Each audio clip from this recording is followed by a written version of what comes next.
all the benevolent beings of light, archangels, and ascended masters to guide and inspire us during this forum.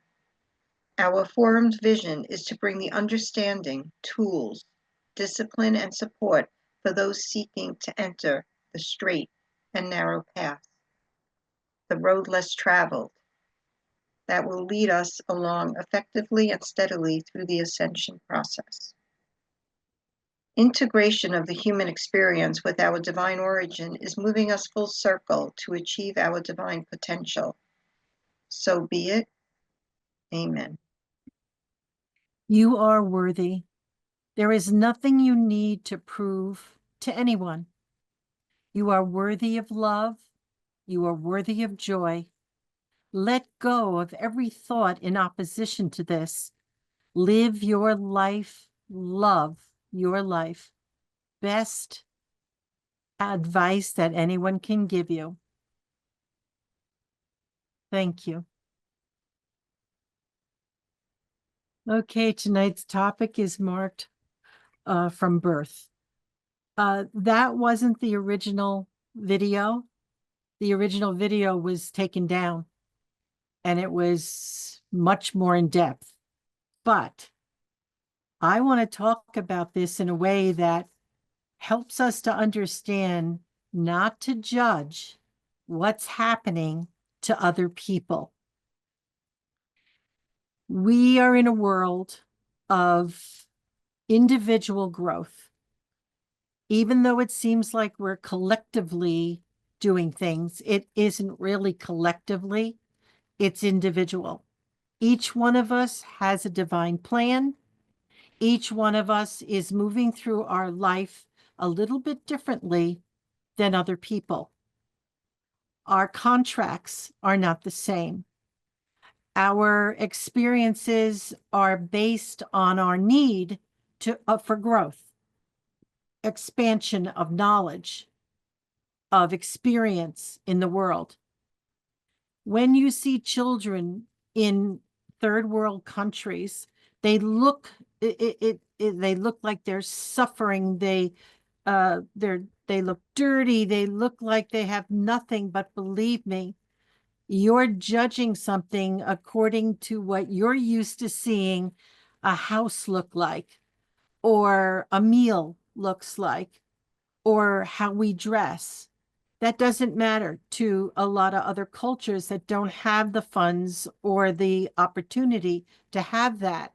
But it doesn't mean to pity them, because their life is based on where they chose to be birthed. They came into a third world country on purpose. Others came into countries in Europe where there's a lot of customs and everybody was of the same background, like, the Germans and the Swiss and all the others. And that was going to serve them in this lifetime. There are others that decided to come to America so that they could be part of this great, amazing awakening that we're so privileged. Believe me, we are so privileged, and that we are able to do. Does it mean it's been easy here? No. And we've been here many times, from the American Indian experience all the way to now. We cannot judge. All the things that Jesus taught us is absolutely required. When we judge, it's only for our opinion, or we listen to other people's opinion and then form that same opinion. We're here to observe. We're here to watch, listen, and feel. That's it. That's the experience. And as you allow yourself to just accept what you see, bless what you see, and not judge it, not want to fix it. So many of us want to fix everybody around us. We're here to fix ourselves. We've got a full plate right there. And yet we're so outer directed. I was too. And a beautiful woman from down south was at somebody's house and giving a talk. And she said, Are you ready to me? Are you ready to go inside and start getting to know who you are? And I thought it was funny. I thought it was actually a comical thing to say. And she said, I'm not joking. She said, you have spent your life trying to fix everyone around you, helping them, making it easy for them, always knowing what to do when they didn't. And you took away their full experience. And I said, no. And she goes, yes. And she said, if you really sit down and think about it, this is what you did. You thought you were doing the right thing because your heart's so big. She said, but you made it so that they would have to go through the experience again so that they could truly have the experience without you interfering. And boy, I'll tell you, I was so angry at her. I really was. I went outside and I was pouting all over the place and I started to cry eventually because all of a sudden I realized what she said was true. We mean well and we want to do things for people to make them happy or comfortable, but we're trying to fix them so that we could see the perfection. We kind of know in the background, in our subconscious, that we're really looking at a mirror of ourselves, something that we haven't mastered yet. And that's why we try to fix it out there rather than go inside and fix it there.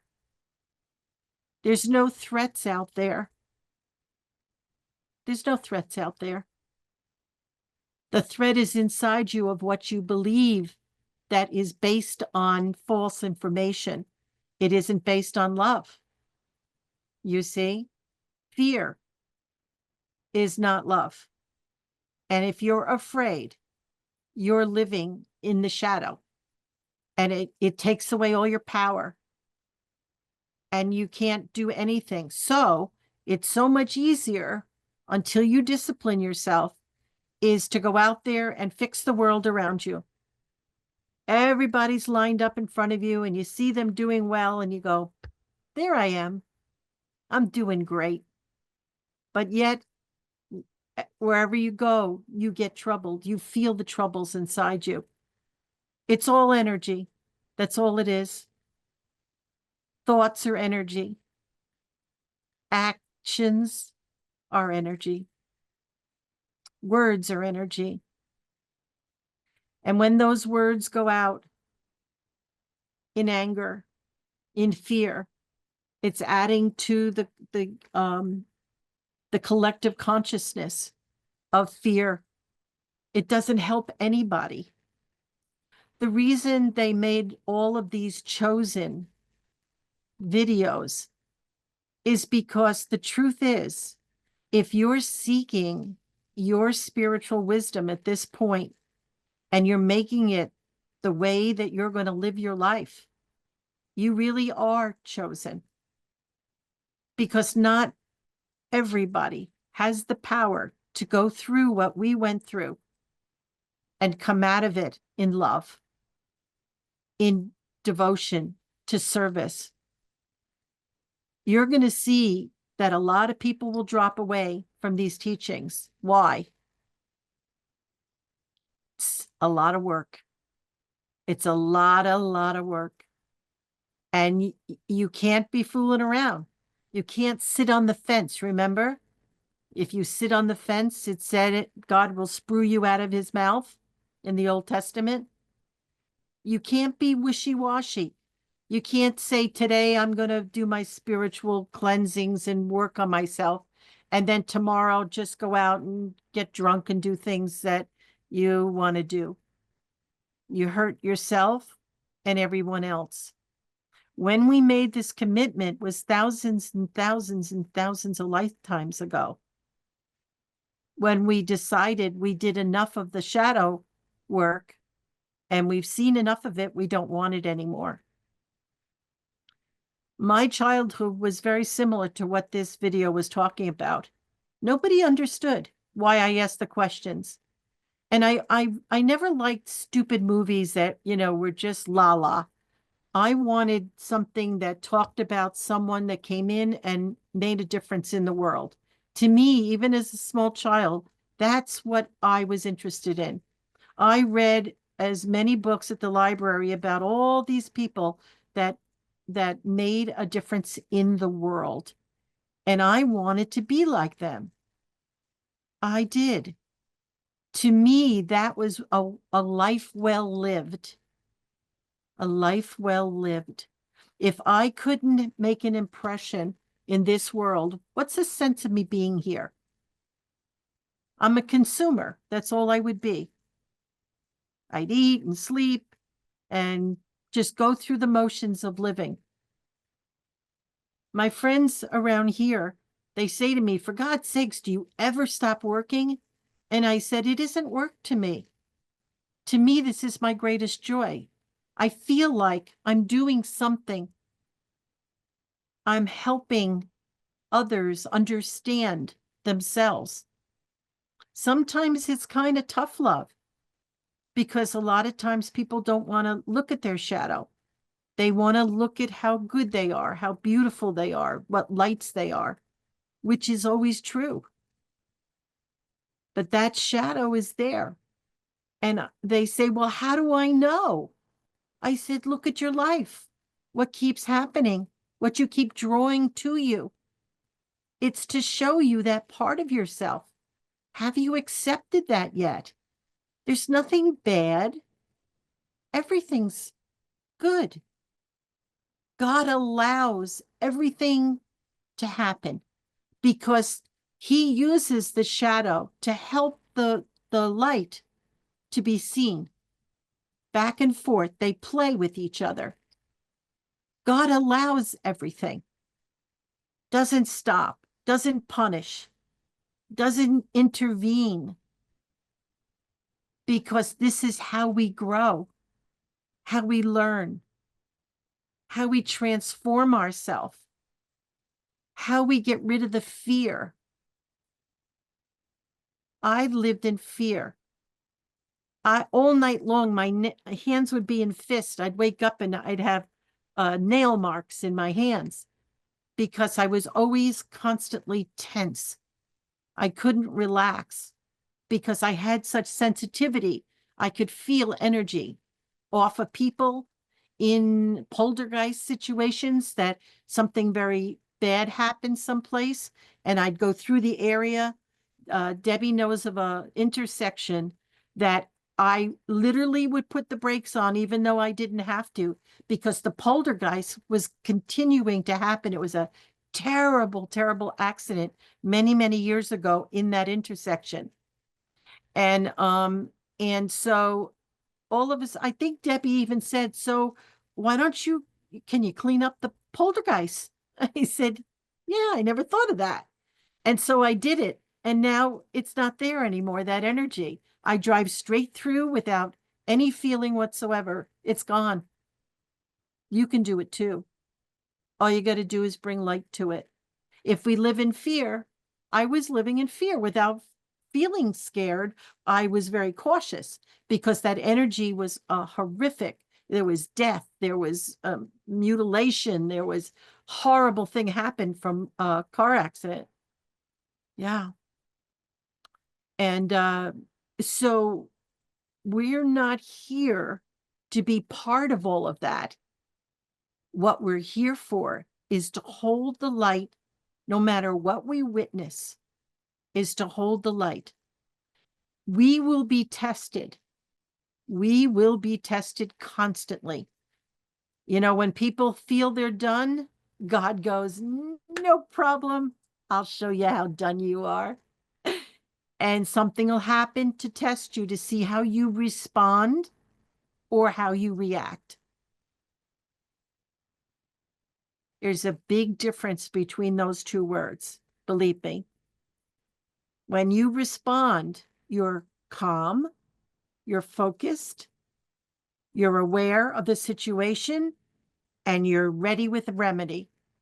The remedy is always to send love and light. If you react, now your emotions come into play. Now you start getting involved in those emotions. It separates you from your center, and you're unable to actually pull off any help at all. Your light shuts down because now it's getting dangerous because you're very powerful. So everything goes wrong.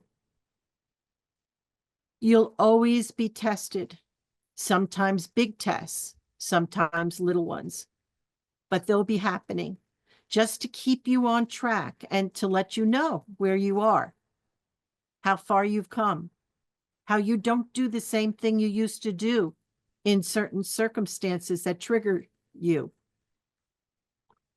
This is why we're here, to always be tested. So the point they were making is thinking that you're something beyond any kind of problems, that you're going to be the little princess or king or prince sitting there watching everyone struggle but you, is absolutely not true. You will be the one tested because it builds your strength and character. It keeps you alert and aware and on target. And you can respond with such tremendous force of love in the face of adversity, where others will crumble. They literally will crumble. Do you know why you're here? Do you feel it? Do people look to you because you're calm and peaceful?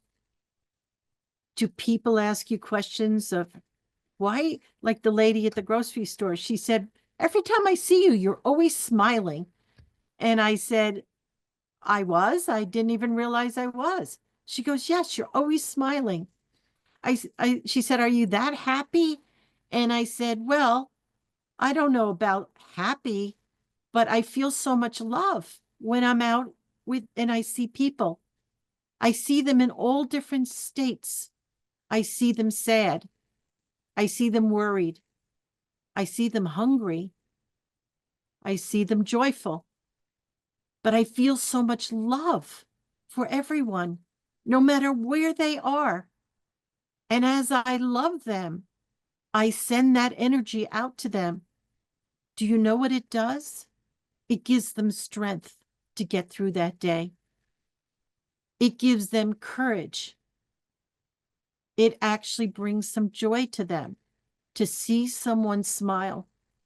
Now, sometimes it gets somebody angry that you're so happy and they're not. But I don't do it in that way. I do it very subtly. I'm just loving.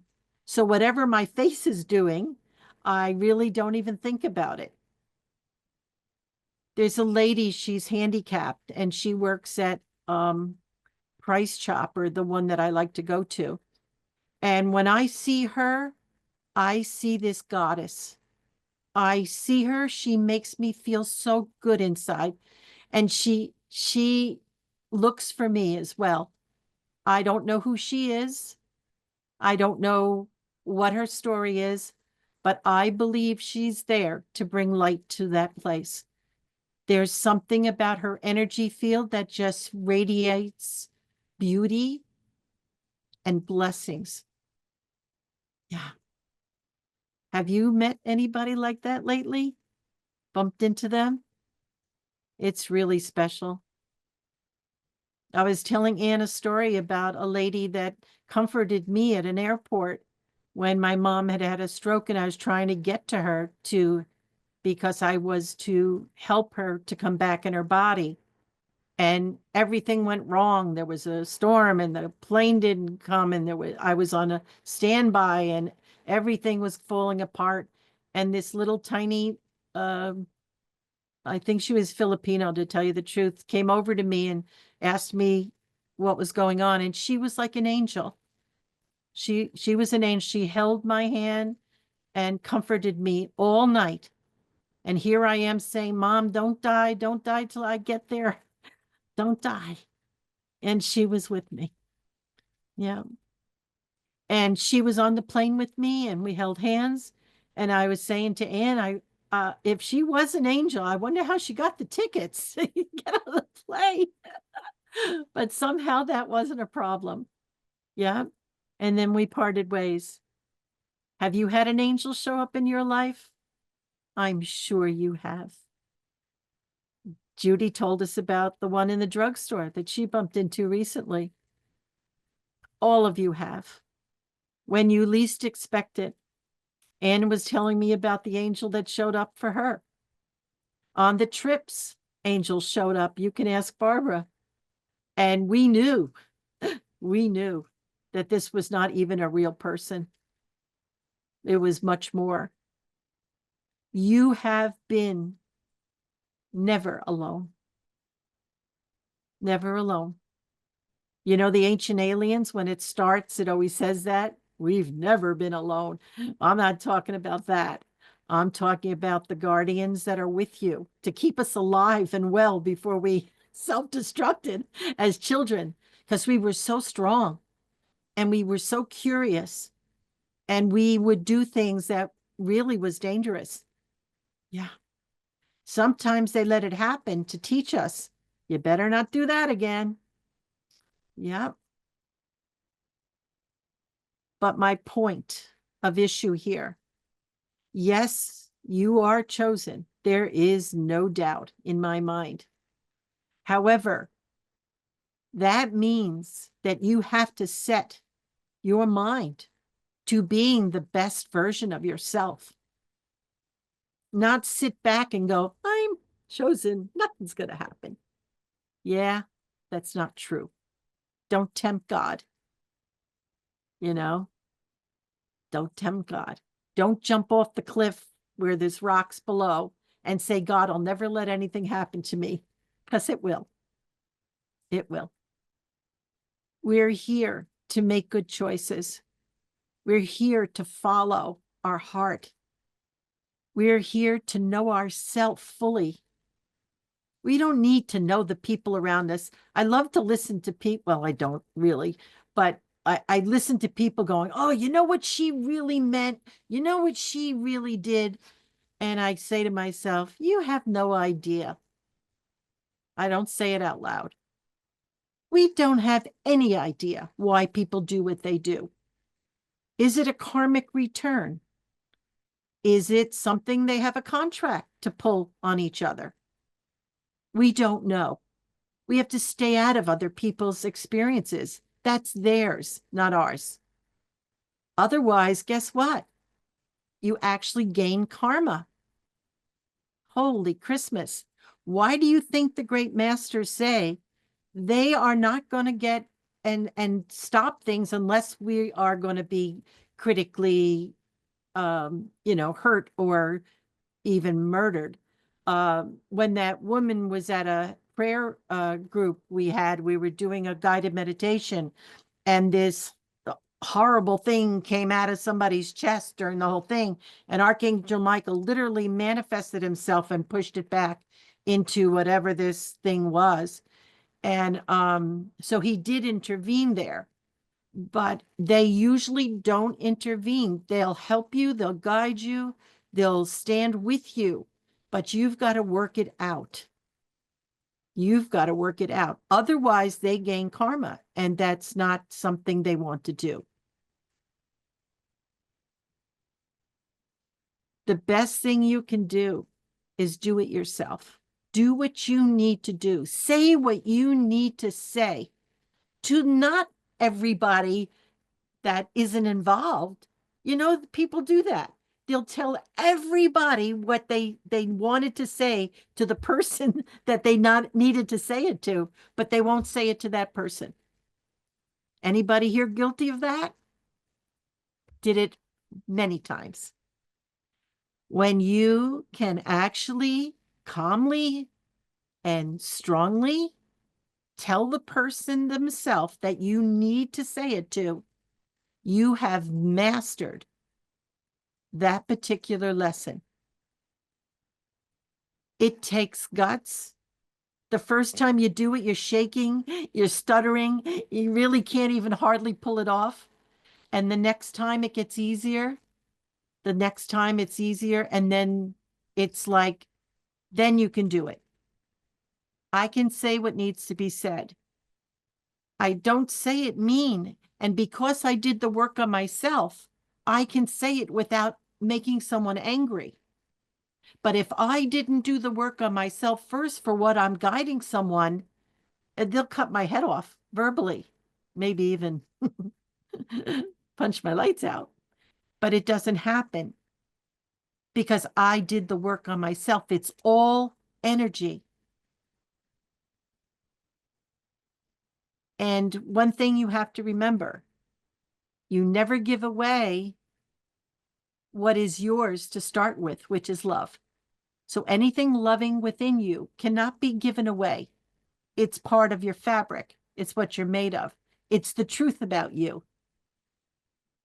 It's all the other stuff, the fears, the so-called shy. People that are shy is someone who can't express themselves right now at that point. They just can't do it. They can't bring themselves to do it. The way I work with people who have that situation, which hasn't been recently, it's more in depth, but people that had that situation is to practice expressing themselves. And you don't have to do it mean, because sometimes people feel if I say what I really need to say, it's going to be mean. Well, it isn't mean if you're honest. It's all about being genuine, sincere. You see? If you do it to hurt them, that energy will come back to you and bite you very hard. If it's done in judgment, if it's done because you think that you know better than them, it'll hurt you. You see, the way the whole matrix was made up, the matrix, everything goes in circles. So whoever sends something out, it circles back to that person. And it comes back for you to experience yourself. Sometimes through others, sometimes through a circumstance that you're given, but it will come back to you. So this, all of you, have actually had this going on since you were born. This isn't something that happened to you later. You came in with a specific mission. And in this lifetime, it was to know thyself. And anything that you haven't mastered yet, get on it. Get on it. Get over it. I always say to myself, Barbara, get over yourself. Just get over yourself and stop it. You know better. I brush my hair and I'm looking at myself in the mirror, telling myself this, right? If we are not able to be honest with ourselves, how can we be honest with others, right? If we're fooling ourselves, if we're making believe, we're not genuine. And people know it. They'll listen to you speak and they'll feel it. You ever hear somebody talking through their hat? A lot of politicians. Their mouth is going, but they're not saying anything. A lot of people do that just to hear themselves talk. Or they don't want you to talk because you might say something that they're going to have to respond to or have to deal with. Yeah. Life is a series of experiences that you wrote in your own divine hand. Nobody's doing this to you. Your higher self is your potential, keeping track of all the things you have on your list in this lifetime to do, trying to keep you on track so that you don't miss your opportunities, because the whole universe arranges for you to be with certain people at a certain moment in a certain place. Everything is orchestrated. So with all of this work going on around you to make a situation occur, wouldn't it be nice if we actually use it to its full gift to you? It's all for you. You're the only person in the world. And they, each of us, are the only people in the world. Everybody's the only person. And we're bouncing off of each other, seeing ourselves, thinking we're seeing them. We're not, until we get to a point where we're a channel of light, looking out from ourselves and able to see. And what do you see? No longer do you start picking people apart. You see the beauty in them. You'll walk around smiling because you'll see everyone in their beauty, and you will feel the joy of that. Before, I would only see the imperfections. Did you hear what that person said? Did you see what they did? That goes away, and you become very angelic. Angels don't judge us. They serve God to help us. And we become these walking angels in this plane. Yeah. And then we say to ourselves, yeah, I know what an angel I am. But that's okay. That's part of the humanness. But it's what you do with it. You see, it's what you do with it. So it's 2:08. I'm proud of myself. And anybody that's watching this on YouTube, once it's published on there, we invite you to join the forum. This is real honest to goodness talk about true life, about our life collectively and individually, why we're here, what we're here for, what we came to accomplish, and where we're going. We invite you to join us. Go to ourdivineorigin.com, send me an email, and you're in. It's free every Wednesday, 7:00. Okay?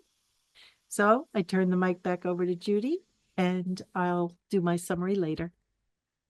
Thank you, Barbara. That was really beautiful. Thought-provoking. Okay, so we will now listen to the song. Christine. That beautiful song, You Are Worth It. You've got to know that you are. And all this work is worth it. Any of you that work through the pain, the suffering, the agony that life brings you, you know it's worth it. So if you know that you deserve this, you do. You deserve to come out of that state to the truth about you. You are divine. You are a divine being. You are the light in the darkness. Thank you. Marked from birth. So what's the mark? Is it physical? No, not necessarily. It's your written contract. It's your mission. Not everybody is on this path, believe me. When I was very, very young, a lady said to me, you're on the path of compassion. And I just looked at her like, what? She goes, it's the loneliest path for a being to take. And I said, oh, why would I do that? And she said, you'll see, you'll come to understand.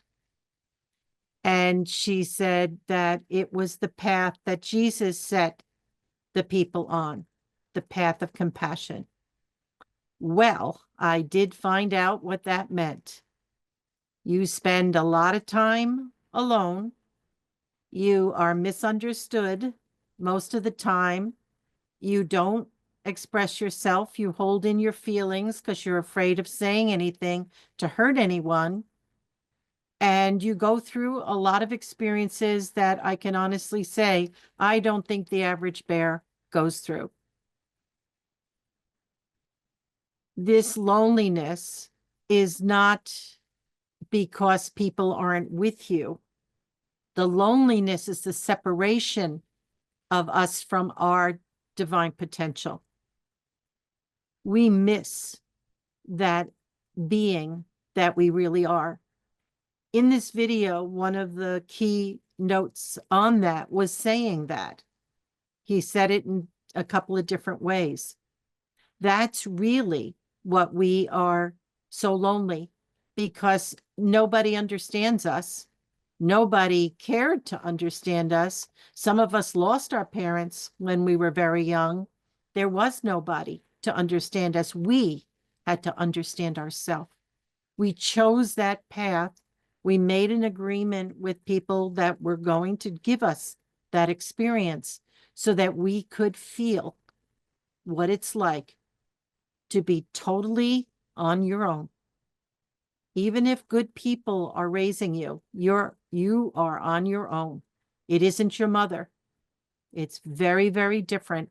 People raised by their grandparents, same thing. They'll love you, but they're not your mom and they're not your dad. But we chose that path.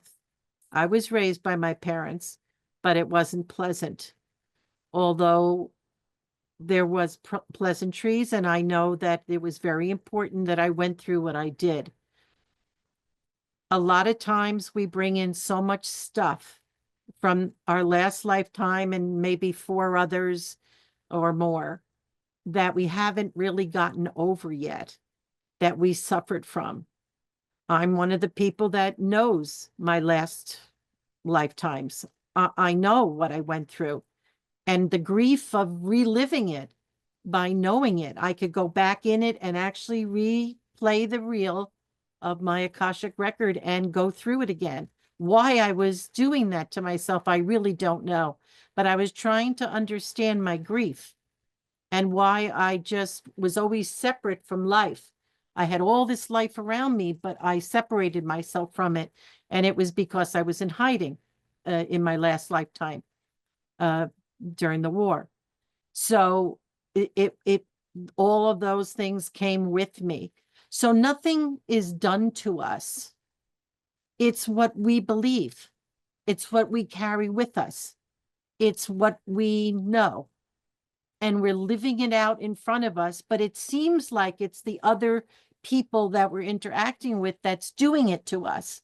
It feels that way, but they're just showing us what we're holding inside. At arm's length, for instance, with me. So I couldn't feel my mother loved me, and I couldn't feel my father loved me. I couldn't feel any love. You see, it wasn't their fault. I blamed them until I realized it was me. It was me. I couldn't let anybody near me because they were either going to die and I couldn't get attached to them and then lose them, or all the other complexities of love. So our lives are very complex, but the complexity isn't out there. It's in here. And it's for us to start to really care enough to discover, what is it that makes me tick? What is it that makes me so afraid? What is it? What do I want and need that I don't have? There's nothing except knowing yourself, getting over yourself, starting to care and love yourself, accept yourself. And everybody around you will too. They will adjust their behavior to you as you heal yourself inside. And that because they can't do the act if there's no like energy inside you. So once you clear it through the purging process, then it's not there anymore. You won't have the situation occurring in your life. You're free. but nobody can free you but you. You have to do it. That's what sets you apart from many, many people on the planet who just want to have fun. They don't care. They literally don't want to feel, and they don't want to go there. I was like that when I was young. That's why I know there's always hope as people mature and go through enough experiences that it hurt too much to stay the way they were. You want to be loved, and you want to love. That is ingrained in you.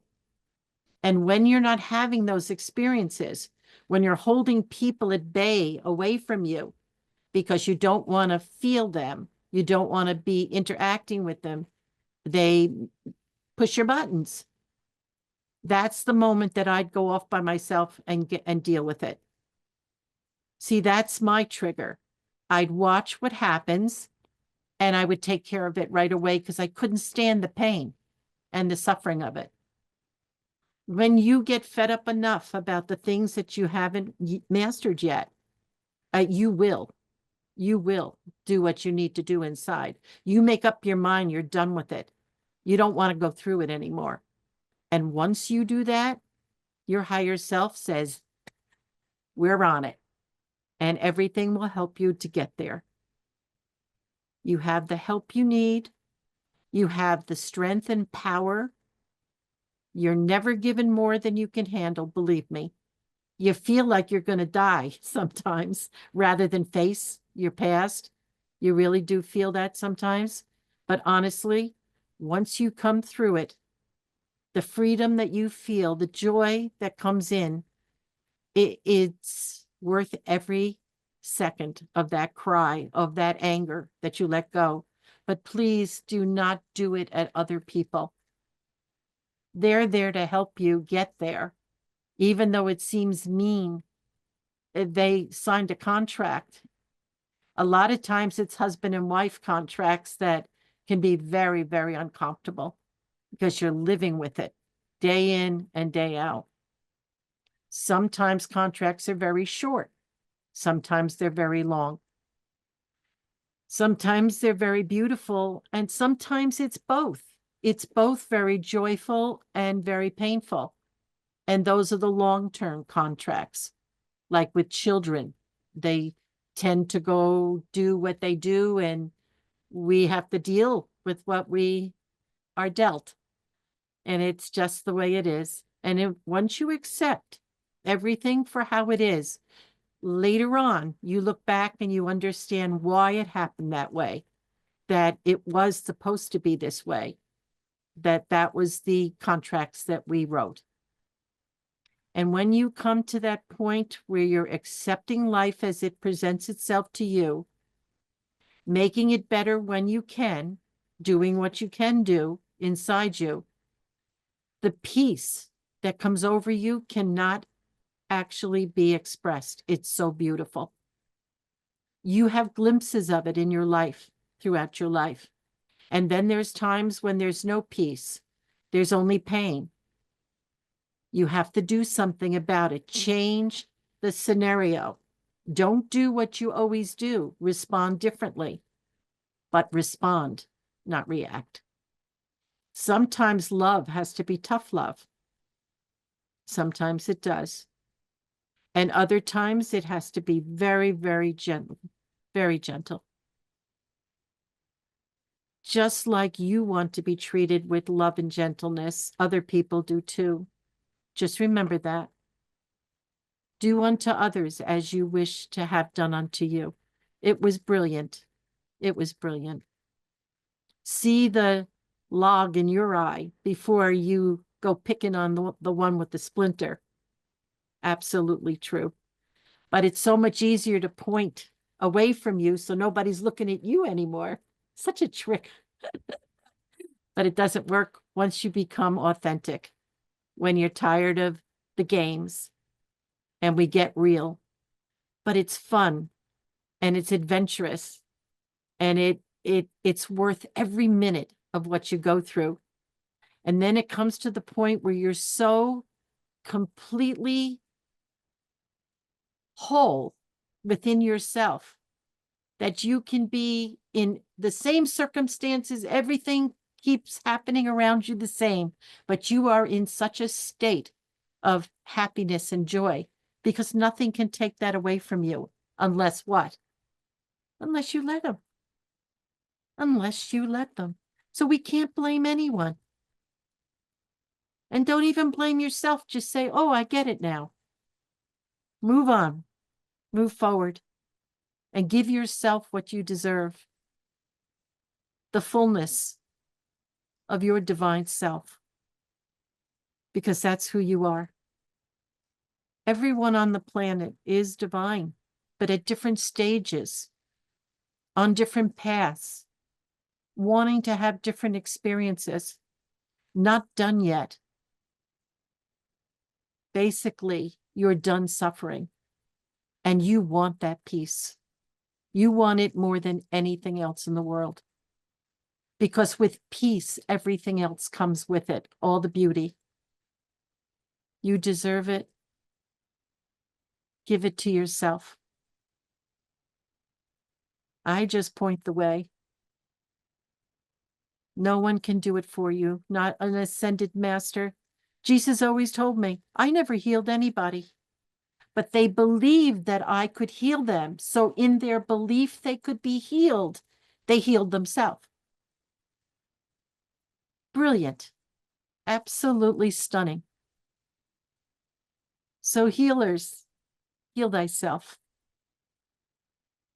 Become the fullness that you are, and love yourself forever.